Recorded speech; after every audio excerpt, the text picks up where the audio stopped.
Hey guys, we're back in another video. I'm going to stay at Meet the Simmons. Today we're in a video from Miss Sarita Jakes. She is the wife of Bishop T.D. Jakes.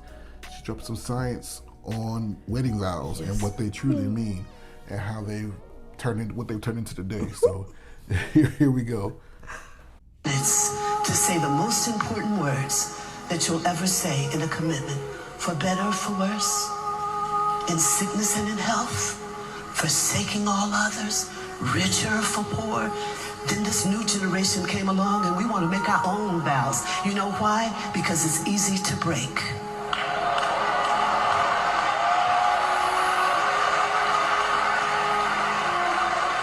It's easy to say, when I saw you walking across the water in the middle of the night, shut up.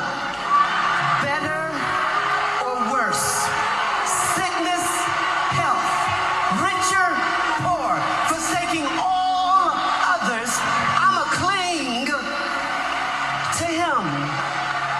Yeah. Can I just say she looks amazing? Yes, she does. That's what it looks Such like, a guys. classy That's lady. what it looks like when you love your woman properly.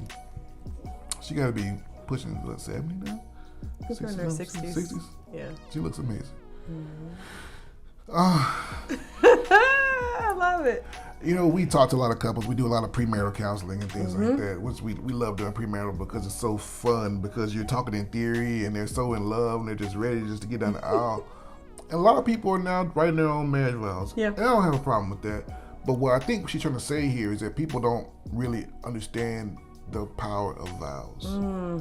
You know, we've been through a lot in 22 years of marriage. We have suffered sickness. We have had financial issues. We have struggled, you know, with each other and with certain situations and things like that, raising kids and all those type of things.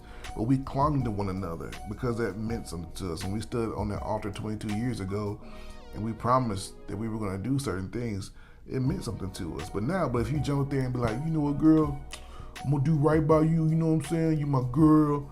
You know, I'm gonna be good to you. You know, like, what is that? What are you really saying? What are you declaring? What are you putting in the atmosphere? What are you really putting out there that you can hold yourself to?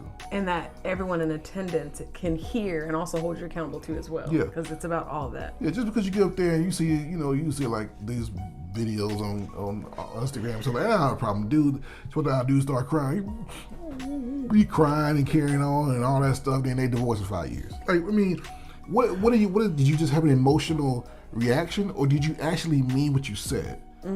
Because there's something to that. How do you have that visceral of a reaction? Yeah.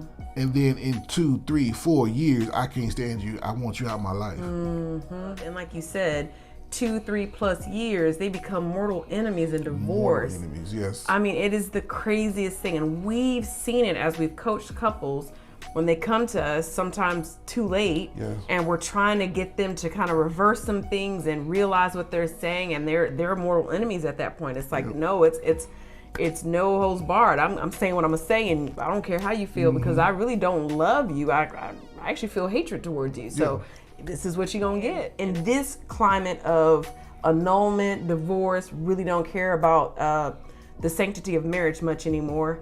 It's crazy to me the amount of people that get married without any type of outside counsel or coaching from reputable people, whether it's going to be your pastor, whether you go to actual marriage, premarital counseling. There are literally firms that will do it, life coaches, whatever. Grandmama and grandpapa, can we talk to y'all real quick? How y'all stayed married 50+ years? How you do that? Like, it's crazy to me the amount of people that say, you know what, I love you, you love me, I like what you like, you kind of like what I like, sex is great, let's do this thing. Because it's easy to be good to someone that's nice to you now. It's easy to be good to someone who is, you know, kind of giving you what you want. Spoiled brats getting married, I'm talking to you. It's easy. But what happens when husband has to tell you no, wife?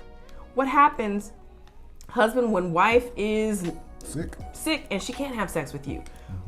Tell me about those moments. How are you gonna get through when you know your mother-in-law hates your guts?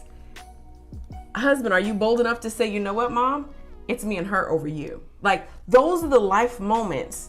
That's what you need help and coaching and counseling through. And I would say, as men, I don't understand The way y'all getting raked over the coals in divorce court and in child support court and custody court, I don't understand why you wouldn't put yourselves through premarital counseling so you can see some of those blind spots.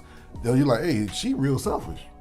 You know, some good premarital counseling could really, really, really help you. I don't understand. Like, this dude's always, I ain't never get married. Okay, that's fine. But if you are going to get married, why would you rush down the aisle without having vet this woman at all? If for nothing else but for your own selfish reasons, go and figure out where the blind spots are. I got a blind spot here, she got a blind spot there. At least go in with your eyes open and you know what you're getting into. Instead of just looking how pretty she is and how great her sex is and this and that, and she got this kind of job and we can build this together.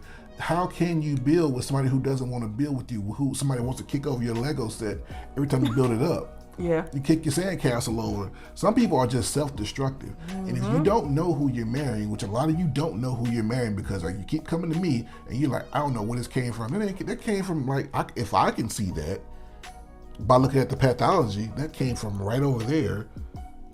And you can't see that, you were blinded. Blinded by the booty, blinded by whatever. And now you're in something you don't know what you know to do. Yeah. So there's a lot of this going on. And I think what Miss Jakes is talking about here is that we just don't take marriage seriously enough anymore. As a man, I don't see how you would ever walk in the aisle and not take it seriously because it could cost you everything. Marriage is a business these days. And then you're like, I don't know what happened. Many men come to me and cry on my shoulder, I don't know, man, she just won't do it. You didn't see none of this before. None of this, she just magically just morphed into a different person when you got married. No, or doesn't happen. The wife that's upset that he won't make a decision. I have to make all the decisions. I have to pay the bills, and if I don't initiate things or even sex, sometimes like he won't even do anything. Well, if he was lazy while y'all were dating and is a mama's boy, you're mom number 2. What are you thinking is gonna happen? So lots to consider. Lots to consider before you get married. I mean, as you anybody's been following us for a while, you guys know there's a lot that goes into a marriage, and we discussed that at length. But for right now, I think that's enough said.